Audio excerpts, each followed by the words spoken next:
It's 2:45 in the morning on the 20th of January, 1988, and Sean Knowles is driving his mother and two brothers across the loneliest stretch of road in Australia.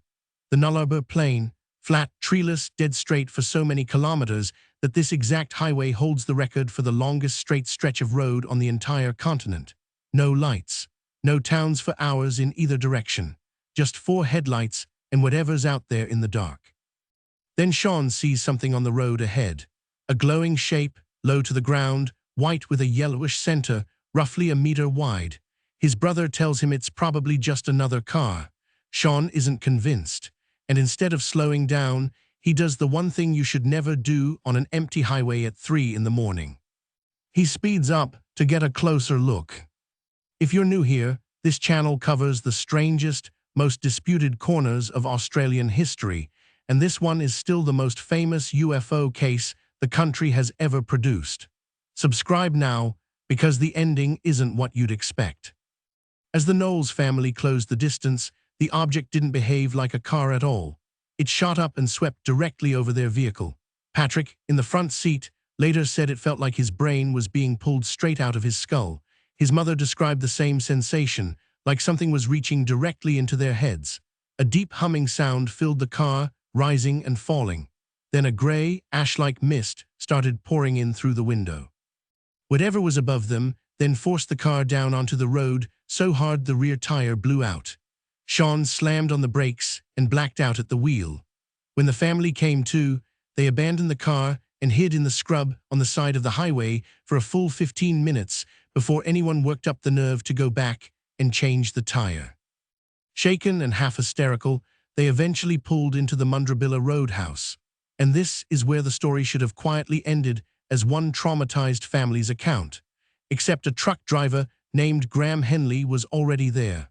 Completely independently, driving the same stretch of highway around the same time, he'd seen a strange light hovering in his rearview mirror. When the Knowles family's car rolled in, Henley walked over, looked it over, and found 4 fresh dents pressed into the roof, and a fine, dark ash coating parts of the vehicle that smelled distinctly burnt. The family pushed on to Ceduna, walked into the local police station still shaking, and gave their statement. Word got out fast. Within days, this became the biggest UFO story Australia had ever seen, splashed across newspapers and television, with the family flown to Adelaide for further investigation by UFO researchers. And then the case started to get complicated. A television station that had secured exclusive access commissioned a lab analysis of the car. Their conclusion, once the vehicle was formally presented for testing, no significant dust was found on it at all. Independent researchers who'd taken their own samples earlier sent them off to Dr. Richard Haynes, a NASA scientist, for separate analysis. The dents on the roof were real, but investigators couldn't rule out that they might have existed before that night, possibly from luggage, and no other driver on the highway that night ever came forward to confirm seeing the object make contact with the car itself. Then 9 months later, on the 17th of October, 1988, in almost exactly the same stretch of highway, a bus driver named Peter Chapman woke 5 of his 25 passengers to look at a strange light pacing alongside the vehicle in the dark. Same road, same kind of light, a completely different set of witnesses with nothing to gain from repeating someone else's story. Investigators eventually landed on an explanation that's stranger in its own way than a spacecraft.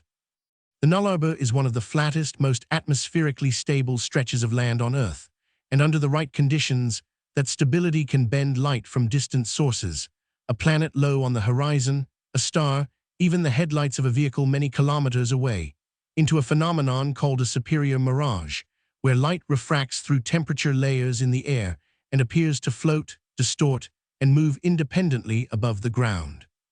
It's the same basic optical trick behind desert mirages, just working across distance instead of heat off pavement.